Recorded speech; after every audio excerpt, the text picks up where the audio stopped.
So what is up mga dre? Welcome nga pala sa day 13 ng aking fitness journey in 100 days. So meron pa nga akong creatine dito mga dre. So yun nga mga dre, minsan may nagtanong sa akin, bakit daw lagi ako merong nakapost na link ng sando dun sa mga post ko mga dre.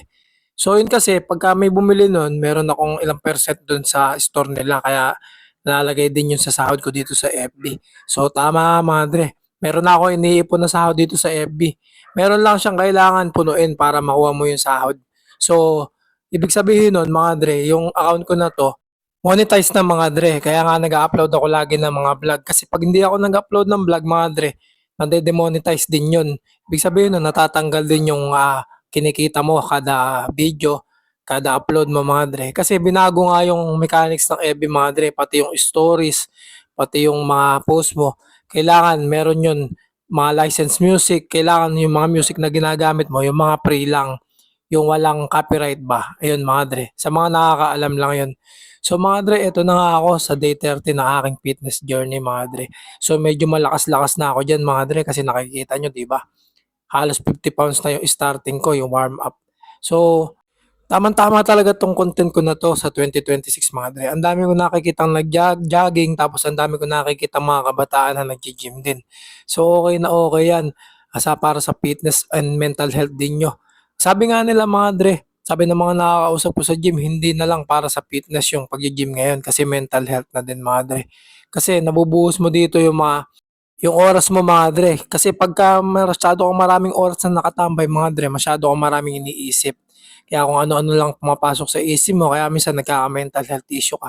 So mahalaga rin talaga yung workout, stress reliever mga dre. So mabalik nga tayo mga dre, di ba? Yung unang ginawa ko mga dre, incline tawag doon. Para nga sa mga bago pa lang tapos sa hindi nanonood dito o ngayon pala nakapanood, incline yung tawag doon. So yung ginagawa kong workout mga dre, 12 reps yun, apat-apat. Tapos pagkatapos ng incline na barbell, meron naman dumbbell mga dre. So nakita nyo 'di ba? Nag-incline ako tapos nag-flat ako mga dre. Yung workout nga pala yan ng mga dre, ulit-ulitin ko. Chest nga pala yung tinatamaan yan. So nandito na nga ako sa dips mga dre. Yung dips mga dre, yan tinatamaan yan yung ilalim ng dibdib mo. 'Di ba yung dibdib mo meron yang parang sa tabi ng nipples o utong. So bastos man pakinggan mga dre, sa tabi nun. Yung ilalim nun tinatamaan yun kasi may muscle din doon sa ilalim mga dre. So ito rin yung cable din na to tinatamaan din yan yung ilalim ng dibdib mo. So yun nga mga dre, mabalik tayo dito about sa mga mental health issue ngayon. Ang dami na kasi ngayon kabataan na walang ginagawa, lagi na lang nasa bahay, tapos hindi na rin mautusan ng magulang. Kaya sa sobrang dami ng iniisip nila na kung ano-ano, nagkakaroon sila ng mental health issue. Minsan nga mga dre, ang dami ring nabubuntis ng maaga, tapos minsan namamatay na lang sa inuman, sa kakamotor kasi nga wala silang ginagawa mga dre. So kung ako naman sa inyo, kabataan ako, extrahan ko na lang din ng workout yung lifestyle ko. So dito nga sa pag-workout, mahalaga yung oras dito kasi hati-hatiin mo yung oras mo. So number one talaga, dun talaga nagsisimula yung disiplina kapag natututo ka na maghati-hati ng oras. Tapos nagkaroon ka ng trabaho, siyempre hahanapin mo yung paggi-gym. Hati-hatiin mo talaga yung oras. Magiging disiplinado ka talaga sa oras. Kaya the best din talaga naggi-gym. So kapag katapos nga natin dun sa chest mga dre, dito naman tayo sa tricep. Yung likod ng braso mga dre, tawag yan tricep.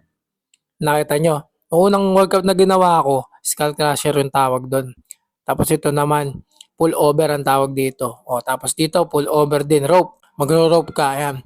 Laging final yung rope nga sa aking workout mga dre kasi mas mabigat talaga pagka final na yung rope na ginagamit mo. So, yun nga mga dre, halos day 30 na ako pero yung mga video ko dito halos day 30 na. Hindi ko lang na-upload kasi sobrang busy ko. Ang dami ko rin ginagawa mga dre. May business din ako inaasikaso.